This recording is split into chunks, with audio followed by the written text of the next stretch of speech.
Ini adalah HP terbaru dari Realme yang tiba-tiba rilis di Indonesia, yaitu Realme P3 Lite. Buat harganya kalau kalian cek di Tokped itu sekitar di 1,2 jutaan ya. Mungkin kalau lagi event tanggal kembar tuh bisa lebih murah dari ini. Dan kira-kira apa aja sih yang menarik dari HP ini? Seperti biasa kali ini gue mau review sekaligus sharing pengalaman gue selama pakai Realme P3 Lite ini. Buat material di HP ini full plastik ya, dimana Realme sendiri ngeklaim kalau bagian bodi HP ini tuh cukup kuat karena ada proteksi armor shell. Jadi kalau nggak sengaja jatuh dari ketinggian 1,5 meter atau kena percikan air, HP ini masih aman. Tapi gue pribadi sih tetap tidak menyarankan ya kalau kalian sengaja jatuhin gitu buat ngetes kekuatannya sama sengaja kenain percikan-percikan air gitu. Kalau secara tampilan, gue sih cukup suka sama HP ini, terutama yang warna putihnya. Kalau warna hijau sih gue kurang suka. Karena belakangan ini kalau gue lihat HP yang warna putih tuh pasti backdoornya ada kayak motif-motif gitulah. Tapi di HP ini untungnya cuma putih polos aja. Terus buat port-port juga lengkap ya, seperti HP entry level pada umumnya. Ada audio jack, fingerprintnya di samping, dan slot SD card tentunya juga ada. Overall buat di bagian body ini sih udah cukup oke ya. Feel di tangan juga nggak ada bagian-bagian yang tajam, dan juga nggak berasa tebal ataupun berat. Masih standar lah. Tombol-tombolnya juga aman, fingerprintnya responsif, dan yang gue suka tuh di belakang HP ini ada semacam lampu gitu yang bisa nyala kalau ada notifikasi. Next, kita ke bagian layar. Untuk ukurannya dia ada di 6,67 inch, pakai panel IPS, resolusinya di HD+, buat refresh rate-nya udah di 120 Hz. Dan kalau buat bezelnya di sini kalian bisa lihat ya kalau di HP ini masih tebal. Selama gue pakai di bagian layar ini masih cukup oke. Misalkan kayak gue pakai buat nonton, walaupun terkadang emang berasa kurang tajam, tapi buat warnanya sendiri, untungnya tuh nggak yang butek atau pucat. Karena buat settingan layar di sini gue setting ke vivid. Terus untuk speakernya, misalkan gue pakai buat nonton juga udah cukup oke kok. Walaupun di sini masih mono ya, tapi dia suaranya nggak yang cempreng gitu. Terus gue pakai buat scrolling Instagram udah mulus, dan kalau dipakai ngetik pun udah aman. Gue jarang typo lah di HP ini. Buat kecerahan layar, kalau kita pakai misalkan di siang hari gitu yang lagi terik, sayangnya layar HP ini kurang kelihatan ya. Jadi overall buat di bagian layar, HP ini nggak ada yang spesial sih, paling ada di bagian refresh rate-nya aja, yang udah 120 Hz. Oke, sekarang kita ke bagian performa ya. HP ini pakai chipset Unisoc T7250, RAM-nya 4 GB, dan storage-nya sebesar 128 GB.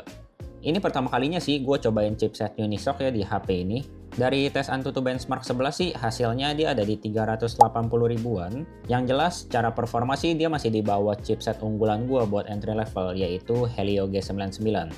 Ya buat HP di harga segini sih gue nggak ngarep yang begitu banyak ya. Yang penting lancar aja deh buat buka tutup aplikasi sosmed atau chatting. Dan untungnya selama gue coba sih di pemakaian gue HP ini masih cukup oke lah untuk performanya. Misalkan gue pakai buat scrolling sosmed, chattingan, terus buka tutup aplikasi walaupun storage-nya masih bertipe eMMC, tapi masih oke kok. Nggak yang lemot banget, tapi nggak yang cepet juga. Cuman kalau buat multitasking jangan berharap banyak ya karena RAM HP ini tuh cuma 4 GB. By the way, selama gue pakai HP ini, fitur RAM Plus-nya di HP ini gue aktifin ya, yaitu di 8 GB. Terus di sini gue juga ada iseng buat cobain main game ya. Lagi-lagi gue nggak expect banyak sama HP ini. Di sini gue cuma tes game-game ringan aja. Kayak Clash Royale itu lancar banget. Di sini gue ada sering main. Terus buat MLBB di settingan mid 60 fps ternyata juga lancar. Di sini gue pakai rank kayak 3 match beruntun itu masih aman. Suhunya juga tergolong aman dengan catatan gue main di ruangan ber-AC dan pakai WiFi ya. Ya lumayan lah buat performanya. Misalkan kita lagi gabut atau lagi jenuh gitu mau refreshing main game bentar, di HP ini masih bisa kok. Asal bukan main game-game yang berat ya. Overall buat performa sih menurut gua buat di kelas harga segini masih oke lah. Dia dipakai buat daily masih cukup nurut. Terus kalau mau dipakai buat main game-game ringan itu juga bisa. Plus gua ada lupa sebutin nih, kalau di HP ini udah ada fitur NFC-nya. Jadi kalau kalian mau isi atau top up kartu kayak e-money di HP ini bisa. Lanjut, sekarang kita ke bagian yang cukup diandalkan dari Realme P3 Lite ya, yaitu di sektor baterai. Karena HP ini tuh gede banget, secara kapasitas dia ada di 6300 mAh. Oke, jadi di sini gue mau info ya, kalau selama pakai HP ini, gue tuh jadiin HP ini sebagai HP kedua.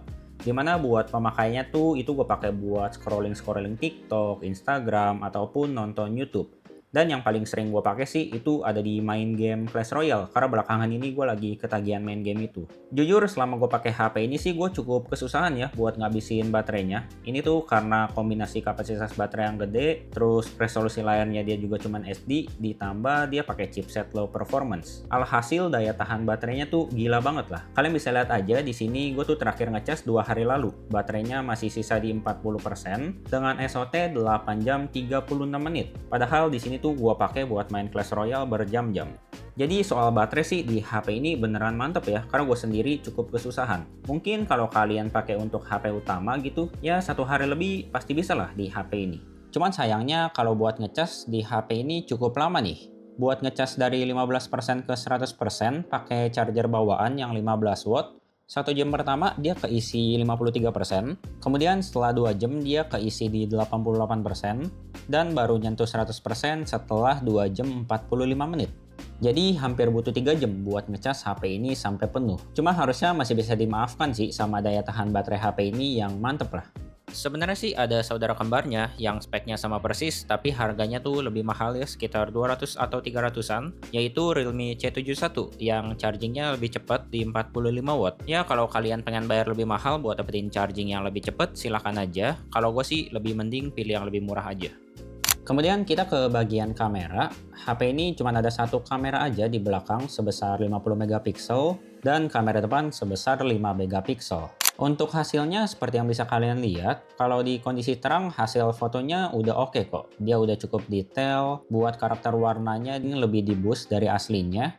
Cuman terkadang fitur HDR-nya kayak gagal gitu, alhasil bikin fotonya overexpose kayak gini.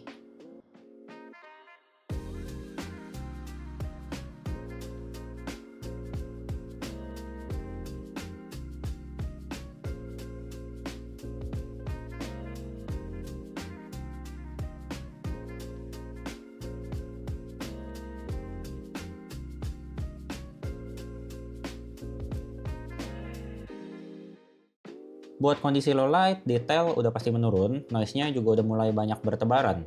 Sebenarnya masih cukup oke sih, pastiin aja kalian pas foto tangannya jangan gerak-gerak biar hasilnya nggak blur.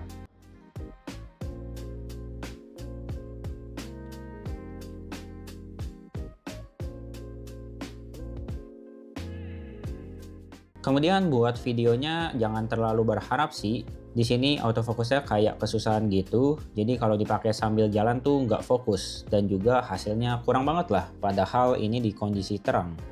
Dan ini contoh kalau kalian nggak pakai sambil jalan ya.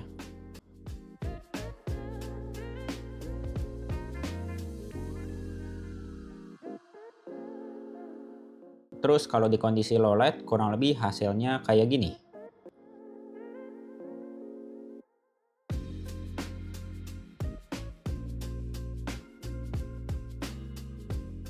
Next, buat hasil selfie-nya ini lebih parah ya, karena dia cuma bisa ngerekam di 720p aja, alhasil kalian bisa lihat hasilnya tuh burik.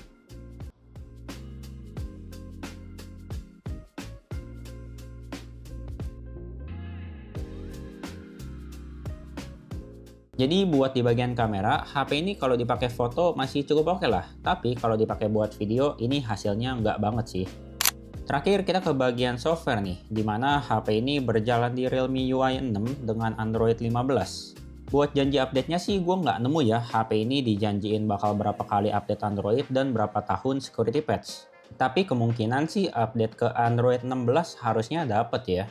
Dan buat Realme UI 6-nya sendiri, di sini gue cobain sih cukup oke. Tapi yang jelas di HP ini pasti nggak selengkap Realme UI di mid-range atau flagship-nya. Buat di HP ini secara tampilan udah cukup oke, nggak yang membosankan kok. Bahkan gue bisa bilang ini lebih oke sih dibandingin kemarin waktu gue cobain Vantage OS di iQOO Z10R. Fitur-fiturnya di sini cukup banyak, ada mini kapsul, dia kayak Dynamic Island-nya iPhone, terus ada air gesture, dan lain-lain. Bahkan AI kayak buat hapus objek di galeri sampai ke circle to search di HP ini juga ada. Kemudian kalau buat iklan sih selama gua pakai, untungnya gua nggak menemukan iklan ya di HP ini. Paling waktu awal booting aja, kalian tuh bakal nemuin banyak bloatware yang untungnya bisa dihapus. Oke, paling segitu aja untuk review dan sharing pengalaman gua selama pakai Realme P3 Lite ini. Buat di kelas harga segini sih, bagian yang bisa gue bilang paling menarik, itu ada di desainnya yang cakep, terus daya tahan baterainya awet banget, dan adanya fitur NFC. Sedangkan bagian yang kurang oke itu ada di hasil videonya sih sama kamera depannya ya. Sisanya masih tergolong oke aja buat di kelas harganya. Jadi kalau kalian lagi nyari HP dengan budget 1,2 juta dan kalian butuh banget sama daya tahan baterai yang awet plus kalian butuh NFC juga, itu kalian boleh sih ngelirik HP ini.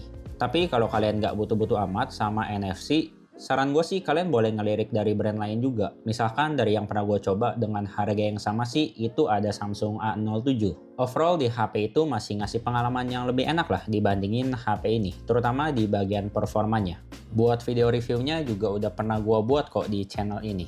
Oke, paling segitu aja buat video kali ini ya. Thank you buat kalian yang udah nonton sampai habis. Seperti biasa, kalau kalian suka dengan video ini, boleh banget klik tombol like-nya ya. Dan kalau kalian pengen dapetin notif tiap gua upload video baru, itu kalian bisa klik tombol subscribe dan nyalain tombol loncengnya. Oke, sekian video kali ini. Semoga bermanfaat.